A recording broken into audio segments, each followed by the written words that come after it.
Yes, mga ka-sweetheart!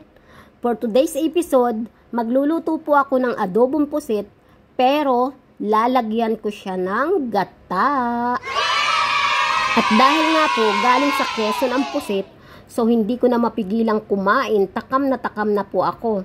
Salamat nga po pala sa nag-sponsor, kay Sir Nikay, Gistoni Pojeda. Thank you so much sa pasalubong na pusit at suman. Talaga po kinikilig-kilig pa ako dyan sa yummy kasi po sariwa talaga. Let's go to eat! At ito na nga po ang Reyna ng kusina. Handa na po sa pagluluto. Let's go! Look mga ka-sweetheart, ito po yung pasalubong sa akin ni Sir Nikay. Siguro mga kalahating kilong pusit po to. So, nakalagay po sa disposable kasi frozen. So, ayan po, lilinisin ko po muna siyang mabuti. At ito, may bawang sibuyas na po akong naka-ready. Pero, bago ang lahat, kailangan ko po muna siyang ibabad ng mga 30 minutes kasi frozen pa. Kaya po, bababad ko po muna siya bago ko siya linisan. At ayan mga ka-sweetheart, nalinisan ko na po siyang mabuti. So hindi ko na po sinali sa video kasi mas lalong hahaba ang content kung isasama ko pa yung paglilinis. Oh no. So nagisa na po ako ng maraming bawang. Ayan, hihintayin ko lang po siyang mag golden brown and then sinunod ko na po ang onions. Ayan, marami din po ako nilagay na onions para po masarap. So imikos-mikos lang po natin at palabasin ang aromatic ng mga ingredient. So, ayan mga ka-sweetheart, pag medyo pumuputla na yung sibuyas, bago ko isusunod yung aking kamatis. So, ayan na nga po, sinunod ko na po yung kamatis. 3 kamatis lang yung nilagay ko kasi para hindi siya maasim. So, kailangan ko po munang palambutin yung kamatis at lutuing mabuti bago ko isusunod yung pusit. Ano ba yan? Bulol ka naman, Aileen. So, ayan po, hinalo-halo ko nga po siyang mabuti para po lumabas yung katas ng mga ingredient. So, ayan mga ka-sweetheart, luto na po yung mga ingredient, kaya isusunod ko na po ang pusit. Ayan, nalinis ko na po siyang mabuti at lulutuin ko po siya ng 1 taon. Joke, walang ganon. Oh my God! So, ayan po, hinaluhalo ko pong mabuti. Alam po ninyo, yung pusit sa Quezon, hindi kagaya yung pusit dito sa Manila na bilog.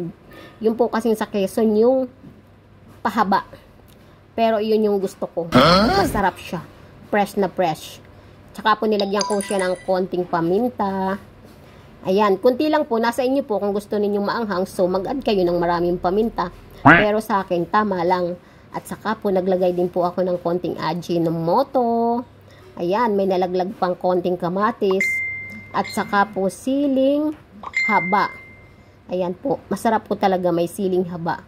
At saka po naglagay din ako ng konting vinegar para tanggal ang lansa. Pero pagkalagay po ng vinegar, wag po muna ninyo masyadong hahaluin.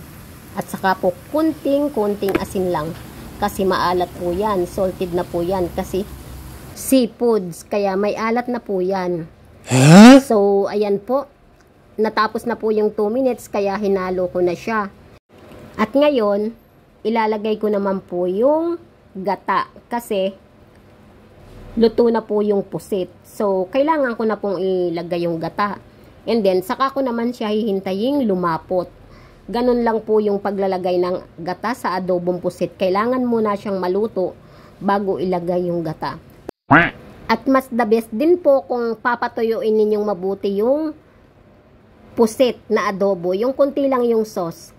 Medyo nagmamantika ng konti, ang sarap pong ilagay sa kanin. Yung parang mechado lang ang pagka-sauce, napakasarap po nun na adobong pusit. Ayan, nakikita naman ninyo mga ka-sweetheart. So, malapit na pong maluto ang aking adobong pusit. Konti na lang yung sauce, so pinapalapot ko na. At ito na nga mga ka-sweetheart, hindi ko na mapigil. Talagang kakain na ako. Ayan po. At dahil nga po, luto na ang aking adobong pusit. So, talagang kakain ako ng malaki. Salamat po sa sponsor, Sir Nikay, sa pasalubong na pusit. So, ayan, tingnan naman ninyo yung kanin ko, isang bagaw-baw. Parang ngayon lang ako kakain ng ganito kasarap. So, kain po tayo mga ka-sweetheart. Ayan po, nilagyan ko po siya ng sauce sa ibabaw. Kasi manamis-namis ng konti yan. Grabe, ang sarap po talaga ng pusit sa Quezon. Grabe, ang sarap.